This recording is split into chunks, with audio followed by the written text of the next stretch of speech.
ఆంధ్రప్రదేశ్ రాష్ట్రంలో కొత్త ప్రభుత్వం ఏర్పడి దాదాపు సంవత్సరం రోజులు కాగా ఆర్థిక పరిస్థితి ఏమి అని చెప్పి గమనిస్తే, ఎందుకంటే ఇప్పుడు ఒక సంవత్సరం అనేది సఫిషియెంట్ టైం. సహజంగా ఒక్కొక్క ప్రభుత్వానికి ప్రజలిచ్చే తీర్పు ప్రకారము 5 సంవత్సరాల కాల పరిమితి, అందులో సంవత్సరం. పైగా కూటమి ప్రభుత్వము ఇంకా స్పెషాలిటీ. ఎందుకు స్పెషాలిటీ అంటే, వాళ్ళు రావడమే అధికారంలోకి మాకు విపరీతమైన అనుభవం ఉంది, మాకు కేంద్రం నుంచి బ్లెస్సింగ్స్ ఉన్నాయి, అంతా మేము కలిసి మా అనుభవంతో అసలు అప్పును కంప్లీట్గా తగ్గించేసి సంపదను విపరీతంగా సృష్టించి ఆ సృష్టించిన సంపద ప్రజలందరికీ కూడా పంచిపెడతామని చెప్పి వాళ్ళు పాలనలోకి రావడం జరిగింది. మరి ఒక సంవత్సరం అయింది. అప్పు పరిస్థితి ఏమి, సంపద పరిస్థితి ఏమి, ప్రజల పరిస్థితి ఏమనేది ప్రతిపక్షానికి మాకు బాధ్యత కదా, ప్రజల తరఫున అసెస్ చేసి ప్రభుత్వాన్ని ఎక్కడ మీరు పొరపాటు చేస్తున్నారు అని చెప్పి చెప్పాల్సిన బాధ్యత ఉంది. కాబట్టి ఈరోజు వైఎస్ఆర్ కాంగ్రెస్ పార్టీ తరఫున ఇక్కడ ప్రభుత్వానికి వివిధ విషయాలు ప్రజలకు కూడా తెలియజేయడం జరుగుతూ ఉంది.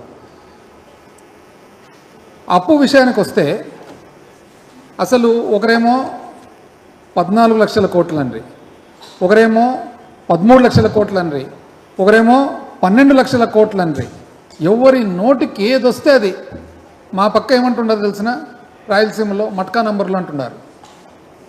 ప్రజలు ఎన్నికలప్పుడు ఇది ఏమో అని అనుకున్నారు. ఇప్పుడు అందరూ కూడా గమనించుకున్న తర్వాత, ఎందుకంటే ప్రభుత్వంలో ఉన్న ఎవరైతే బాధ్యత గల మనుషులో వాళ్ళే చెప్తున్నారనమాట ఏది ఎంత అనేది.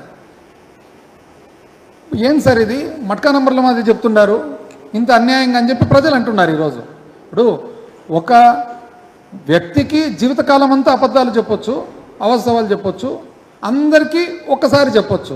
అందరికీ జీవితకాలం అంతా చెప్పలేము కదా. ఈరోజు ప్రజలందరూ కూడా గమనిస్తూ ఉన్నాం. వాస్తవానికి ఏమి, రాష్ట్రము పునర్వ్యవస్థీకరణ జరిగినప్పుడు, ఆంధ్ర రాష్ట్రం ఏర్పడినప్పుడు, విభజన జరిగినప్పుడు ఇంచుమించు 1,40,000 కోట్లు అప్పు ఉండగా 2014 నుంచి 19 అప్పటి కూటమి ప్రభుత్వము, పాత కూటమి, వాళ్ళు ఎంత చేసినారు అప్పు, 2,50,000 కోట్లు దానికి కలిపినారు. అంటే ఏ శాతంలో పెరిగినారు, సంవత్సరం మీద సంవత్సరం ఇంచుమించు 22.5%. అంటే సంవత్సరం మీద సంవత్సరం 22.5% పెరిగింది. మార్చు 2024 నాటికి తీసుకుంటే, అంటే 2019 నుంచి 2024 వరకు వైఎస్ఆర్ కాంగ్రెస్ పార్టీ ప్రభుత్వం దిగిపోయే నాటికి 5 సంవత్సరాలు ఎంత అప్పు చేసిండేది, కేవలం 3,32,500 కోట్లు మాత్రమే. 3,32,500 కోట్లు మాత్రమే. అంటే ఏ శాతంలో, సంవత్సరం మీద సంవత్సరం 13.5% మాత్రమే పెరిగిండేది. అంటే పాత కూటమి 2014-19 పాత కూటమి 22.5% పెరిగితే అప్పు సంవత్సరం మీద సంవత్సరము, వైఎస్ఆర్ కాంగ్రెస్ పార్టీ ప్రభుత్వం మాత్రము 13.5% పెరిగినది. ఏది, కోవిడ్ కలుపుకొని, కోవిడ్ వలన విపరీతమైన ఖర్చులు, విపరీతమైన రాబడి తగ్గిపోవడము, అతలాకుతలమైన పరిస్థితులు కూడా అంతే జరిగిండేది. కానీ అప్పు అప్పు అప్పు అప్పు అని చెప్పి చెప్తారు.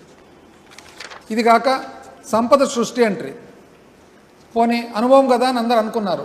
ఈరోజు సంపద సృష్టి చూసినట్లయితే ఒక దాదాపు ఫిబ్రవరి వరకు, ఎందుకంటే మార్చి ఇంకా పూర్తి వచ్చిండవు కాబట్టి 2025 ఫిబ్రవరి వరకు, అంటే కొత్త కూటమి ప్రభుత్వం ఏర్పడిన తర్వాత 2024 ఏప్రిల్ నుంచి చూసుకుంటే ఎంత ఉందండి, రాష్ట్రానికి పన్ను ఆదాయం వచ్చేసి వైఎస్ఆర్ కాంగ్రెస్ పార్టీ ప్రభుత్వం దిగిపోయిన నాటికి పాత సంవత్సరం, అప్పుడు కూడా ఫిబ్రవరి వరకే తీసుకోవడం, ఎందుకంటే యాపిల్ చీనిపండు ఒకటే ఉండాలని అప్పుడు కూడా ఫిబ్రవరి వరకే తీసుకుంటే 81,400 కోట్లు ఆదాయం రాగా కొత్త కూటమి ఎంత తెలిసినా వచ్చిండేది 80,760. అంటే తక్కువ. ఫిబ్రవరి నాటికి చూసుకుంటే 0.78, అంటే ఇంచుమించు 1% తక్కువ. అంటే మాకంటే పరిపాలన రాదు, మాకు అసలు ఏ శక్తి లేదు. మీరు బాగా శక్తివంతులు కదా, మీకు అనుభవం ఉంది కదా, మీరు ఎందుకంటే 1% తక్కువ వచ్చినారు? పైగా గొప్పగా అంటే సంపద సృష్టి కదా మీది. రెవెన్యూ రాబడి మొత్తం చూసుకుంటే కేంద్రం నుంచి వచ్చినవి కలుపుకొని చూసుకుంటే వైఎస్ఆర్ కాంగ్రెస్ పార్టీ ప్రభుత్వము 1,52,820 కోట్లు, అంటే ఇంచుమించు 1,53,000 కోట్లు అనుకోండి వస్తే, వీళ్ళదెంత 1,41,370 కోట్లు. ఇంకా తక్కువ. ఎంత తక్కువ? 7.5% తక్కువ. ఇంకా చూడండి, అంటే మాకంటే తెలివి లేదు, మాకంటే పరిపాలన చేత కాదు. మళ్ళా మాది ఒకవేళ చేతగాని పరిపాలన తెలియని ప్రభుత్వం అయితే మాకంటే 7.5% తక్కువ కదా మీ సంపద సృష్టి. మరి మిమ్మల్ని ఏమనల్లా? అప్పు మాత్రము అనర్గళంగా పెంచుతున్నారు. ఎంత పెంచుతున్నారు? అప్పుడు ఆ సంవత్సరము వైఎస్ఆర్ కాంగ్రెస్ పార్టీ చూస్తే 77,208 కోట్లు అదే సమయంలో కాలపరిమితిలో చూసుకుంటే, వీళ్ళు మాత్రము 90,558 కోట్లు, అంటే 17% పైన పెంచినారు.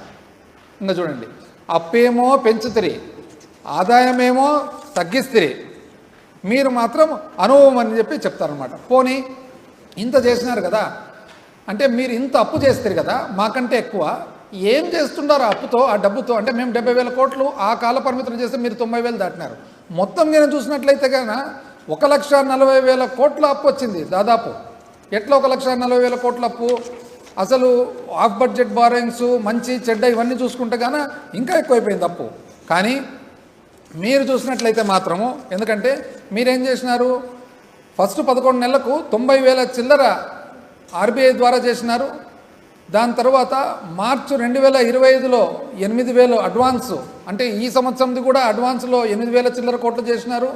మళ్ళీ ఏప్రిల్ మొదటి వారంలో 5,000 చిల్లర కోట్లు చేసినారు. ఈ నాటికి చూసుకుంటే ఇంచుమించు అమరావతి అప్పులు, బాండ్స్, సివిల్ సప్లైస్, మార్కెట్ అన్ని చూస్తే ఇంచుమించు 1,47,655 కోట్లు ఉంది. ఎక్కడికి పోయింది డబ్బులు అని? ఇప్పుడు మేమున్నప్పుడు సామాన్య మానవుని శ్రేయస్సే మాకు కావాలి, మా పరిపాలనే సామాన్య మానవుని శ్రేయస్సు మీద ఉండేది. రాజశేఖర రెడ్డి గారి ఆలోచన అంతే, ఆశయాలు అంతే, జగన్మోహన్ రెడ్డి గారి ఆలోచన ఆశయాలు కూడా అంతే. సామాన్య మానవుడు ఎవరైతే ఉన్నాడో, ఒక ప్రభుత్వం అనేది ఆసర లేకుంటే నేను బ్రతకలేను అనే ఎవరైతే ఆ వ్యక్తి ఉన్నాడో, ఆ వ్యక్తికి ధైర్యము, మనస్థైర్యం ఇచ్చేదానికి మా ప్రభుత్వం పరిపాలన. ఆ పరిపాలన మేము ఏమంటారు? అప్పు అప్పు అప్పు అంటారు. మాకంటే అప్పు చేస్తారు. మాకు సృష్టి సంపద అంటారు, మాకంటే తక్కువ అయిపోయా. పోనీ మాకంటే ఎక్కువ అప్పు చేసి ఎక్కడ పోయిందని? ఎందుకంటే ఇప్పుడు చూడండి, అప్పట్లో ప్రతి సంవత్సరం క్యాలెండర్ ప్రకారం క్యాలెండర్ తీసుకొని ఒకరోజు ఇటువంటి లోపల సామాన్య మానవునికి ప్రభుత్వ సహాయం వచ్చేసేది. ఇప్పుడు చూడండి, జగనన్న అమ్మఒడి ఈరోజు తల్లికి వందనం వచ్చింది ఎవరికన్నా? రాలే. పాత జగనన్న అమ్మఒడి కూడా రాలే. విద్యా దీవెన, జగనన్న విద్యా దీవెన ఇప్పుడు ఎవరికన్నా వచ్చిందా? రాలే. పాత విద్యా దీవెన రాలే. వసతి దీవెన వచ్చిందే? రాలే. రైతు భరోసా వచ్చిందే? రాలే. 0 వడ్డీ పంట రుణాలు వచ్చిందే? రాలే. ఉచిత ఇన్సూరెన్సు బీమా వచ్చిందే? రాలే. ఒక ఇన్పుట్ సబ్సిడీ అరాకొర, దాంట్లో కూడా రోజు కొట్లాట రాలేదని చెప్పి. మత్స్యకార భరోసా వచ్చిందే? రాలే. 0 వడ్డీ పొదుపు సంఘాలకు వచ్చిందా? రాలే. వైఎస్ఆర్ చేయూత మహిళలకు వచ్చిందే? రాలే. వైఎస్ఆర్ ఆసరా వచ్చిందే? రాలే. మరి వైఎస్ఆర్ కాపు నేస్తం, ఇది చూడండి, కాపు నేస్తం కూడా రాలే. మళ్ళీ ఎవరైతే ఈరోజు గర్వంగా కులం తరఫున ముందుకొచ్చినారో, వచ్చిన తర్వాత నేను ఉండేదే ప్రశ్నించేదానికి అని అన్నారో, కనీసం దీని మీదండి నేను పార్టీ స్థాపించినదే ప్రశ్నించేదానికి ప్రభుత్వాన్ని అన్నప్పుడు మళ్ళా కాపు నేస్తం ఎందుకు రాలేదు ఇంతవరకు అని ప్రశ్నించాల్సిన బాధ్యత మీ దగ్గర ఉందా లేదండి? అందరూ సపోర్ట్ అయితే చేశారు కదా.